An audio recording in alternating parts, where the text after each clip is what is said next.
I'm going to set up the student paper in basic APA format using Microsoft Word 2010 and Word 2013 for Windows. One of the writing consultants in the Writing Center generously shared his paper. For the purposes of this tutorial, I made some changes to the paper, including changing the title, stripping out footnotes, and altering other parts of the paper. Please note that if your instructor has assignment requirements that vary from the directions in this tutorial, that you should do what your instructor prefers. First, I'll go up to the View menu. I want to make sure that Print Layout is selected, which it is. Next, I'll check the box for Ruler.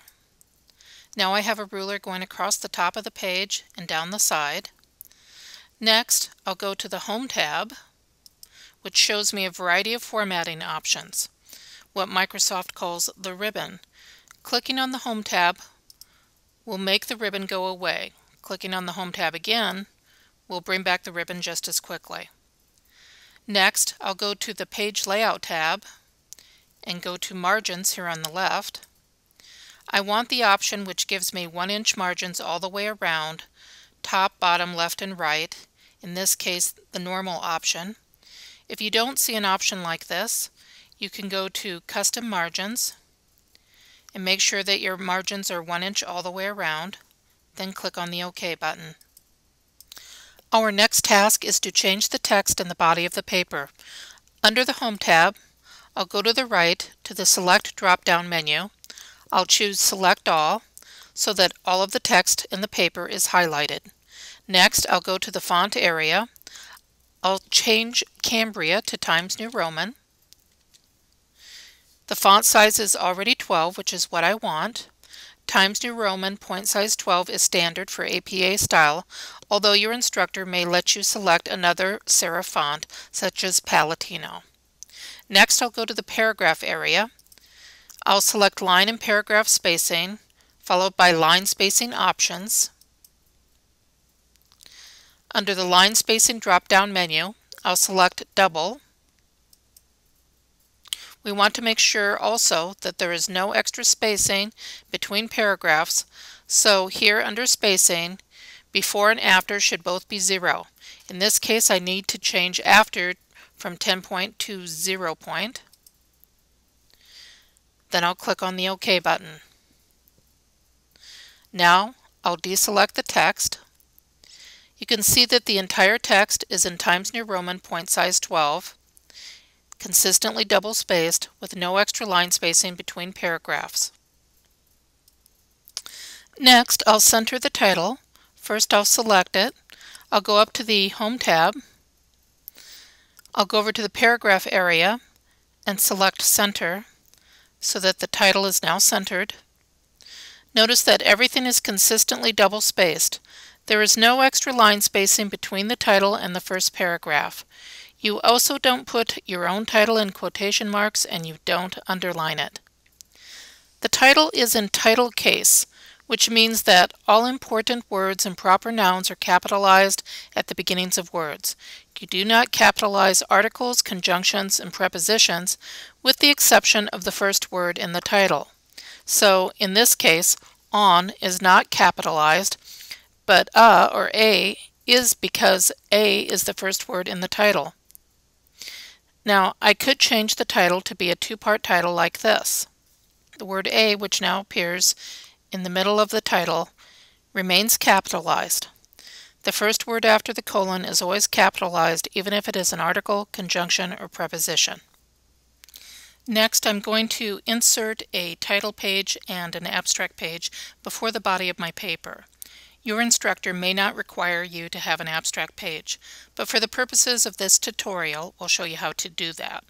You should check with your instructor to see what the specific expectations are for your paper. So here I have my cursor blinking before the first word in the title. Next, I'll go to the Insert tab. I'll select Page Break. You'll notice that a new page has been inserted before the body of my paper. I'll go to the top of the abstract page. If your cursor is not blinking in the middle, you need to go to the Home tab and in the paragraph area, select Center for center alignment. Next, I'll type in the abstract title. I'll press the Enter or Return key once. I'll go back to the Home tab. I want left alignment now. And I'll begin the paragraph for my abstract. While the rest of your paper uses paragraph indents, you don't indent the abstract paragraph. The abstract is a summary of your paper. Typically, it is 150 to 200 words. Again, you should check with your instructor for specific expectations for the abstract. We're ready now to leave behind the abstract. Obviously, we don't have an abstract here as of yet, but you get the idea in terms of formatting. We are ready to add the title page. I have clicked so that my cursor is blinking in front of the word abstract. I'll insert the title page by going up to the Insert tab and selecting Page Break again. So now you can see that another page has been inserted, this time before the abstract page. But before we go to the title page, I'm going to click here again in the paper, and I'm going to scroll down to the body of the paper, which is now page 3. I'm going to select that title. I want to copy it so that I can later paste it on the title page. So I've highlighted the title. I'll go to the Home tab, and in the clipboard area I'll select Copy. I'll deselect the title so I don't accidentally delete it. I'll go back up to the top of the paper, this time moving up to the title page. You'll notice my cursor is blinking on the left, so I need to go to the Home tab, and in the paragraph area select Center. So I'm got center alignment here. I'm clicking in the paper again, and I want my title to start about 1/3 of the way down the page on the title page. So I'm pressing the Enter key about 4 or 5 times here, and then I'm going to go to the Home tab and select Paste. So I've now pasted my title so I didn't have to retype it and possibly make a mistake. Next, I'll press the Enter key and I'll add the student's name.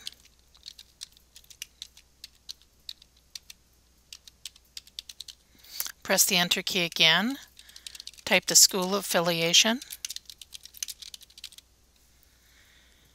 This is what you want for APA style. Everything is consistently double-spaced and centered. Title of paper, student name, and school. Some instructors may require you to put in an author note on the bottom part of your title page. Usually they are not required for undergraduate papers, but you should check with your instructor. If you're a student, you could put in an author note that looks like something I saw for a paper in a health sciences class. You would have your centered title for author note. On the next line, you would select left alignment. You would do a paragraph indent, type your name, comma, your department, in this case Department of Health Sciences, comma, followed by your university affiliation with a period at the end. Then you would hit the Return key or the Enter key and press the Tab key for a new paragraph indent and have a statement like this: your name is now a senior at the University of South Dakota. Of course, you would substitute whatever level you're at, freshman, sophomore, junior, senior, and your university affiliation. You would press the Enter key again, paragraph indent, and have something like this: this paper fulfills the critical writing component of the course, comma, HSC 440, comma, major issues in health and human services, period. Of course, substituting your information. And then hit the Enter Return key again and tab for a new paragraph indent and type a statement like this: correspondence concerning this paper should be addressed to your name, comma, your email address, period. Again, you should check with your instructor to see if an author note is required. Graduate students, scholars, and others who are interested in the exact professional requirements for an author note can find information about the author note in the APA manual or on the Purdue Online Writing Lab website. Next, we'll create a running head for the title page, and we'll also create a slightly different running head for the rest of the pages in the paper. To create a running head for the title page, first I'll select the Insert tab, followed by Header. In this Header drop-down menu, at the very bottom, I'll select Edit Header. I'll now go up to Header and Footer Tools and click on Design. I'll select Different First Page. Remember, we're creating not only a running head for the title page, but a separate one for the rest of the pages as well. I'll return to my cursor here on the left side of the header. I'll type the words Running Head, followed by a colon, then I'll press the spacebar once. Then I'll type a shortened version of the title of the paper, all in caps.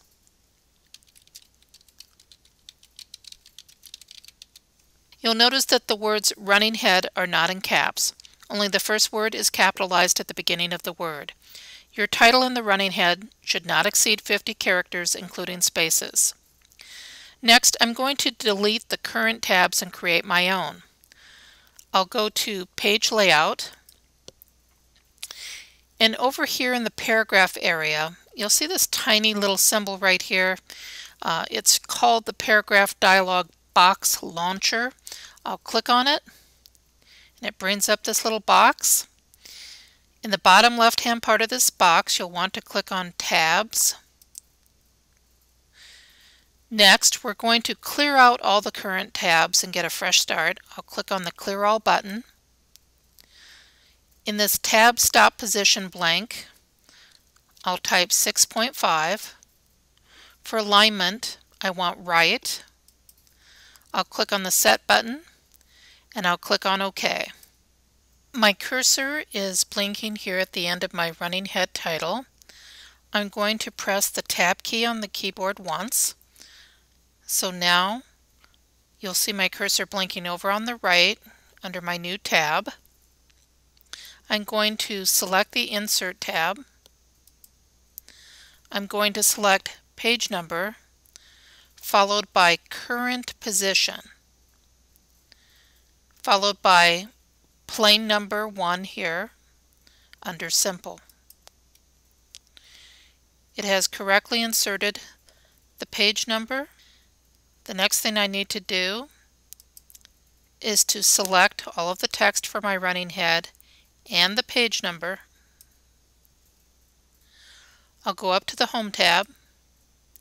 I'm going to change that Cambria font to Times New Roman. Remember, we changed the font to Times New Roman for the body. We want it to be the same for the header. The font size should be 12, which it is. The next thing I'm going to do is to deselect this header. I'm going to select the shortened title and the page number. I'm going to copy it to use for the second running head that we'll create. I'll go to the Home tab and select Copy. Note that I didn't copy the words running head because for the second running head that we're creating, we do not include those words. So I'll deselect this text. I'm going to scroll down to the abstract page. Notice that there is no header right now, no running head created here yet because we're going to do that right now. I've clicked here in the header so that my cursor is blinking on the left. I'll redo the tabs by clicking on Page Layout, and again here under Paragraph, selecting the Paragraph Dialog Box Launcher and clicking on Tabs down in the bottom left-hand corner. Again, I'll clear all the tabs that are there. In the Tab Stop Position blank, I'll type 6.5. Under Alignment, I'll select Right, click on the Set button, and click on OK. So I have set the same tab as we had before. I'm going to paste the text that I copied. I'll go to the Home tab and select Paste. With the copy and paste, I have put in the shortened version of the title and the correct page number. Again, we do not have the words running head. That's how the second running head is different. You'll see that this same running head appears on the rest of the pages. I will go up under Header and Footer Tools to Design and click on the Close Header and Footer button. So that is how you create running heads. I'm here on page 3 of the paper. Remember, we inserted the title page and the abstract, so this moved the beginning of the body of the paper down to page 3. I'm not going to spend a lot of time on in-text citations. I'll just point out a few things. Originally, the student used footnotes in his paper. That's not standard APA style. You always want to check to see what your instructor wants.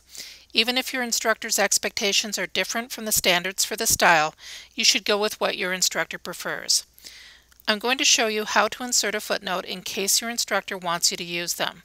So, I'll put my cursor right here after the text that I want footnoted. I'll go up to References, and I'll select here in the Footnotes area, Insert Footnote. It inserted a superscript 1, a raised 1, here right after the text I want footnoted. At the bottom of the page, it put a corresponding 1, and the cursor is blinking where I would type the text for my footnote. Now, I'm not going to use footnotes, so I'm going to get rid of that text. I'll show you what is more typical for APA style for citing sources in the body of your paper. We'll look at this example. It begins in section 95. He says, comma, beginning quotation mark, the majority have a right to act and conclude the rest. We'll go to the end of this quotation.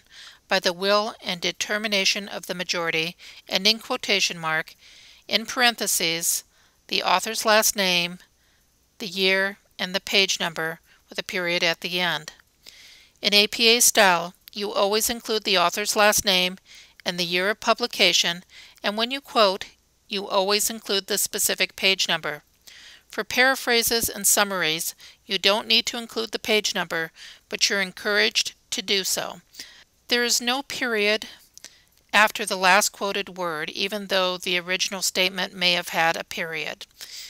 That's because you are integrating this quotation into your own sentence, so you only have the period at the end of your sentence. Another way that the student writer could have cited this source is to put the citation at the beginning of the sentence. So, I could change this wording, replace he with Locke, put the date in parentheses, and then I'll get rid of that same information here and just leave the page number with P period space 55. You often see this, the author's name followed by the year, and if it's a quotation, the page number at the end in parentheses. So that's another way that the author could have cited the source. If you have a quotation that is 40 words or more, you should set it off in a freestanding block of text, indenting about 1/2 inch. So this is the quotation that I want to set off by itself because it's long. It's 40 words or more. I'm going to click right in front of the first quotation mark and press the Enter key so it goes into a separate line, but I do want to get rid of that paragraph indent, so I'll click on the backspace.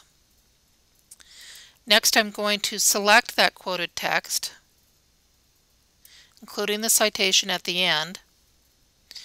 I'm going to go up to the Home tab, and in the paragraph area, I'm going to select Increase Indent. So it has increased the indent 1/2 inch. If you find that you need to adjust that, you can do that in the ruler area. So next, because I have indented this entire quotation, the indenting takes the place of the quotation marks, so I need to get rid of those beginning and ending quotation marks. The other thing I need to change is to move that period to be after the word it, that last quoted word. This is different from the example I showed you before. And in fact, most of the time your period goes at the end of the sentence. But because this is a block quotation, the period goes here instead with your citation at the end. The entire quotation should be double spaced as shown here with no extra line spacing around the quotation. So that's how you do a block quotation. I've moved down to the references near the end of the paper. We're going to format them. A lot of students are tempted to press the Enter or Return key several times in order to get the references to start on a new page. Don't do that. You may add text or delete text, and that will change where your references begin. Instead, you want to use the Insert Page Break feature. With my cursor blinking here in front of the word References, I'll go up to the Insert tab and select Page Break. That automatically puts my references on the next page, which is what I want. Now, I'm going to center my References heading. I'll select it. I'll go to the Home tab and I'll select Center. Now my References heading is centered. I'll deselect it. Next, I'll select all of my references. Note that you only want to select your sources. You don't want to select the rest of your paper, so just that part of your paper should be highlighted. Next, I'll go back to the Home tab. Under Paragraph, I'll select Line Spacing. I'll select Line Spacing Options. Here I'll go to the Special drop-down menu. I'll select Hanging, and I'll click on the OK button. You'll see now that there is a hanging indent for each of the sources listed. Only the first line for each source is not indented. The second and third lines for these sources are indented, which is what you want. I'll point out a few basic aspects of APA style for the References page. In APA style, you list the sources in alphabetical order by last name. You'll notice that the first name is not spelled out. You use initials instead, followed by the year in parentheses. For scholarly articles, you use sentence case, which means you capitalize only the first word and proper nouns. You don't put article titles in quotation marks. Journal titles are italicized and put in title case. Here is something you may not have realized. The volume number needs to be italicized.